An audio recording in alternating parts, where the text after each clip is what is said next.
அழகே அழகு சீரியல்ல டுடே எபிசோட்ல நம்ம மதி எவ்வளோ சொல்லியும் கேட்காம அவங்களுக்கு என்ன தோணுதோ அதை செஞ்சுக்கிட்டு இருக்காங்க. அதுக்கு அடுத்ததாக நம்ம சுரேஷ் இருந்துட்டு அண்ணன் இவளுக்கு மரியாதை கொடுத்து பேச சொன்னாங்க, அன்பாக பேச சொன்னாங்க, தன் காதலை வெளிப்படுத்த சொன்னாங்க.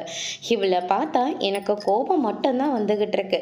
இவகிட்ட இப்படி தன் காதலை சொல்கிறது, நான் எவ்வளோ பெரிய போலீஸ் ஆஃபீஸர், என்னை பார்த்தா அந்த ஸ்டேஷனே அதிரும். ஆனால் கடைசியில் இவ என்னடனா இவளை பார்த்து நான் பயப்படுற மாதிரி ஆயிடுச்சு. எந்த நேரத்தில் என்ன பண்ணுவானே தெரிய மாட்டேங்குது. அந்த அளவுக்கு இவ என்னை மிரட்டி வச்சிட்டு இருக்கா. நான் இவகிட்ட இருந்து எப்படியாவது தப்பிச்சிடலான்னு பார்த்தா அதுக்கும் வழி இல்லை. ஏதாவது ஒன்று சொல்லி கூட்டத்தை இவ பக்கம் திருப்பி விட்டுறா.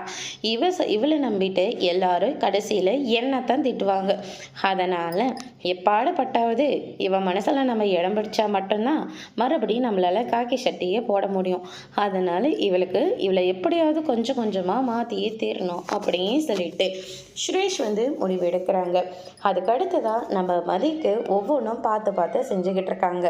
கரெக்டான டைமுக்கு மதியை சாப்பிட சொல்கிறதும், காலேஜ் கூட்டிகிட்டு போய் விடுறதும், இப்படி எல்லா வேலையும் மதிக்காக செஞ்சுக்கிட்டு இருக்காங்க.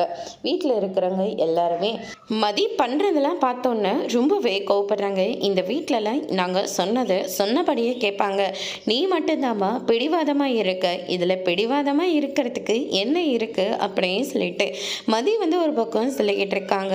அதோடு இன்னைக்கான ப்ரோமோ முடிச்சிருக்காங்க.